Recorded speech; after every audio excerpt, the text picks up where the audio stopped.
What's up, guys? Welcome back to another quick upload on the channel here. I've been trying to get this upload up for a little bit, but we've been pretty busy here. But here it is. We're going to do a quick upload. So as you can see behind me, we have a 10-pound tank. So this is something I've been wanting to do for the truck for a while and make my life a lot easier when it comes to airing up for the trail, or just using air, compressed air on the truck or on the rig for basically anything, tools and air guns, whatever you want to use. This thing can work. This is a C02 10-pound tank that I've elected to run. We'll get into the specs of this, and we'll get into actually what brand I'm using, all these parts I've pieced together. But this is what I'm doing for air. I'm running a 10-pound CO2 tank for the truck. I know a lot of guys run different kind of air compressors and different air systems on their trucks. I've looked into a ton of different options. I have a few friends that are running this kind of setup, and I absolutely love the quick and easy way of filling up your tires and on the fly. It's a great method, and it works well for me. So this is why I went with this. So on top of going over the method I'm using for air and why I chose this method, I'm also going to be going over how I'm going to be mounting this tank inside the truck here. And now I think what I'm going to be doing is mounting it in the bed location on the Tacoma here, on the left side, the driver's side, and I'll explain more on why I chose that location just in a second. Alright guys, so to start off with what I'm actually using here for air, this is a 10-pound CO2 tank by Preece Precision, and I chose this Preece Precision because unfortunately the power tanks were really not in stock, but this shares the same kind of method as a power tank would, and I think the quality is just as good in my own opinion. I think it will do me just fine. I am also running the 100 psi regulator that you can get from them. I think that's the perfect option for what I'm going to be using it for, as well as what I'm going to be using for accessories here. It's just going to be a generic coil hose, air hose. And I'll put the links for all this in the description as well, so you guys can take a look at it and check it out yourself. But I'm also running the ARB digital air inflator. This guy is really cool, really handy, really quick and easy to use. You can use this as a deflator and an inflator, and it functions perfectly. And we're also going to go over what I'm using to mount it. So this you can also get from Preece Precision. This is their CO2 tank holder mount. This could also work for 10-pound fire extinguishers as well, but this is rated for a 10-pound tank, and as you can see, it fits nice and snug. It's really tight. You can also put a lock in this hole here, and it will lock the clamp into place, so this will not go anywhere. But yeah, we're going to be using this, and we're going to take the tank out right now and just expose the bracket and explain how I'm going to be mounting it in the back of the truck here.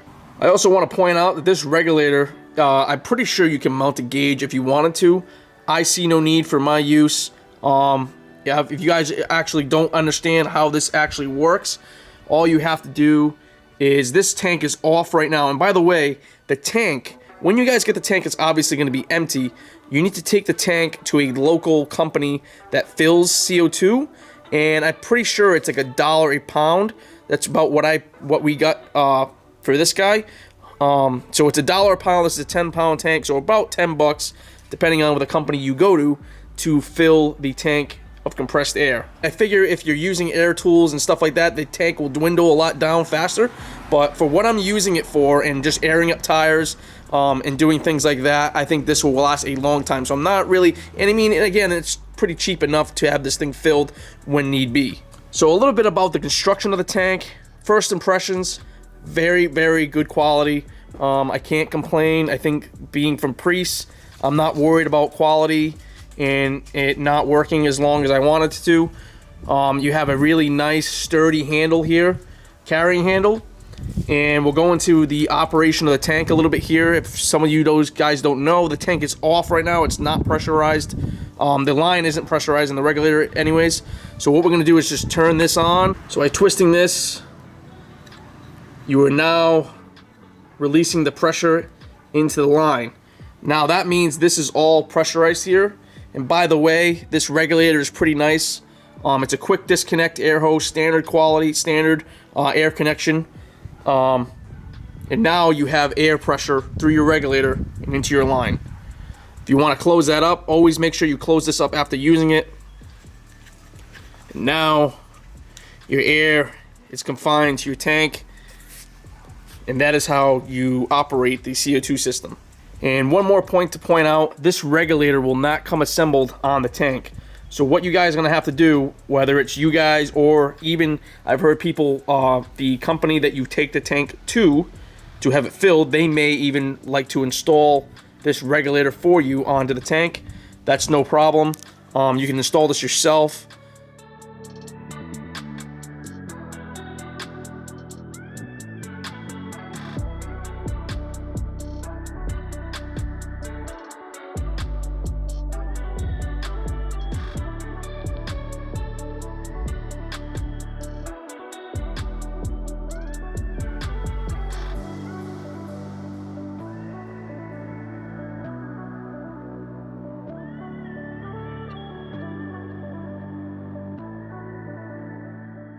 Alright guys, so looking at the actual Preece Precision's 10-pound tank mount, this obviously is if the tank is sitting from the bottom up, and just first impressions, the quality of the clamp is very good.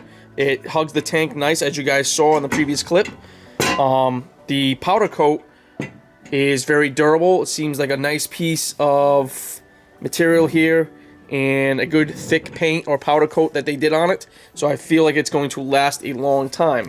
Now I wanted to turn the bracket sideways like this because this is the kind of the orientation that I'm going to be mounting in the truck here. So the power tank will be sitting horizontally facing the rear of the truck, and what holes I'm going to be using here is the 2, 4, 6 holes here on the back of the bracket. And what that's going to be doing is, by using those holes, this bracket is going to sit against the back of the truck here, and we will mount with our hardware. We'll drill holes through the composite bed of the truck and mount the bracket in place. Alright guys, so I've located about 6 bolts and pieces of hardware that I'm going to use. I'm pretty sure I really don't need 6, but this thing is kind of heavy, and I kind of want to secure this thing nice. So I'm actually using, if you guys paid attention to and guys watched my upload of the slider install, I had a bit of hardware left over. So what I'm going to be using is these bolts left over. They fit nicely into the holes on the bracket here, and what I'm going to be using is just washers on the back side of the bracket, washers on the other side of the bed, as well as a locking nut to secure the bracket into place.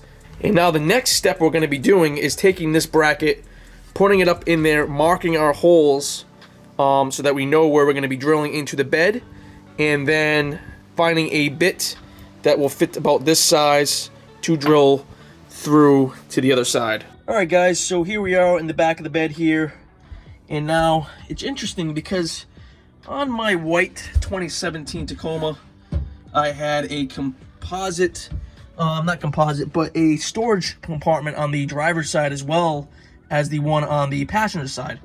Now, it seems to be on the 19s and the newer trucks, they've moved away from that, which is pretty good for us. Yes, you lose a compartment of storage, but for us, we can mount our tank holder kind of where that tank, that storage part would be.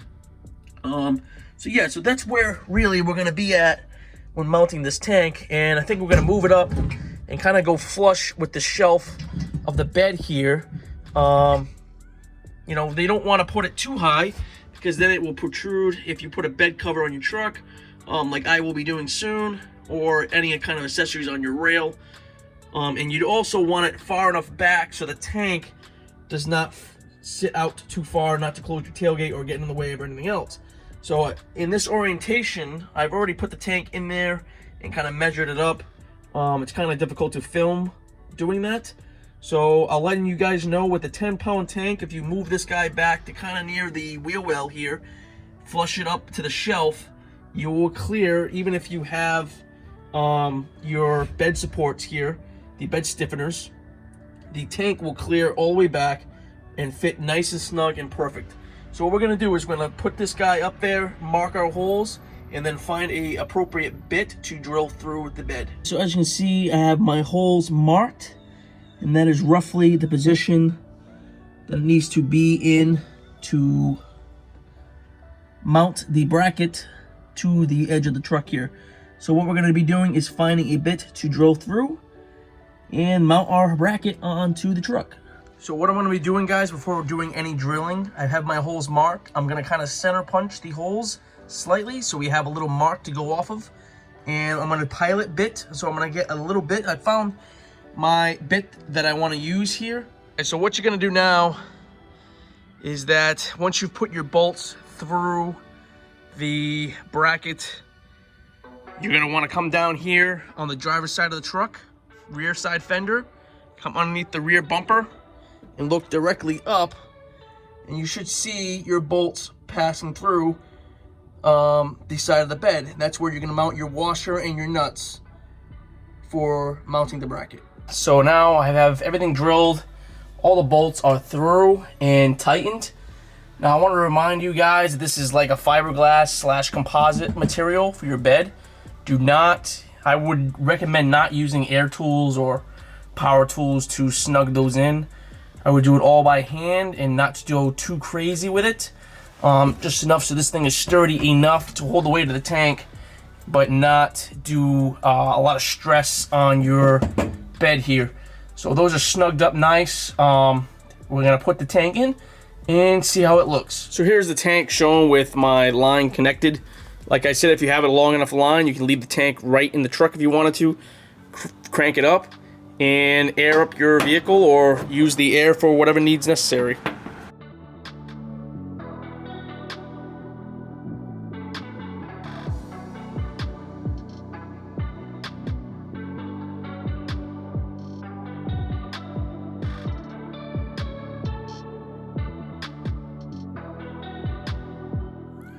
Alright guys, so that's officially going to conclude this upload. I hope you guys enjoyed it.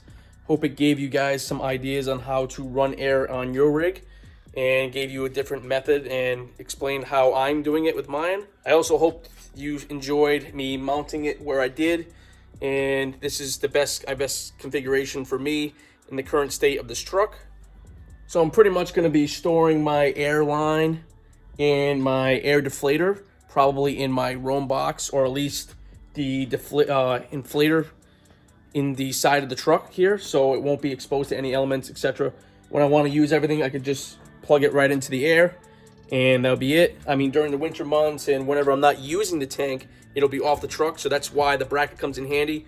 Take the tank right off the truck and use it whenever you want. So a small little update on the channel. We're going to be going to either Maine or the Berkshires coming up in the next week or two. It's going to be a nice weekend trip. I'm going to take you guys along, film the trip, film some of the sights and the scenes up there, and kind of film some of the fall foliage for you guys that are not from the Northeast. It is absolutely beautiful up here. As I'm filming this video, it's a nice crisp night here up in the fall, up in New England here. So we will take a trip out there and show you guys what it looks like. I also will be filming the full review on the CVT tent before the season is over, as well as the CVT awning. I know those are two items that you guys really wanted to see a review / video on, and I'm going to get to it. So with that being said, as always, take care. Have a great night.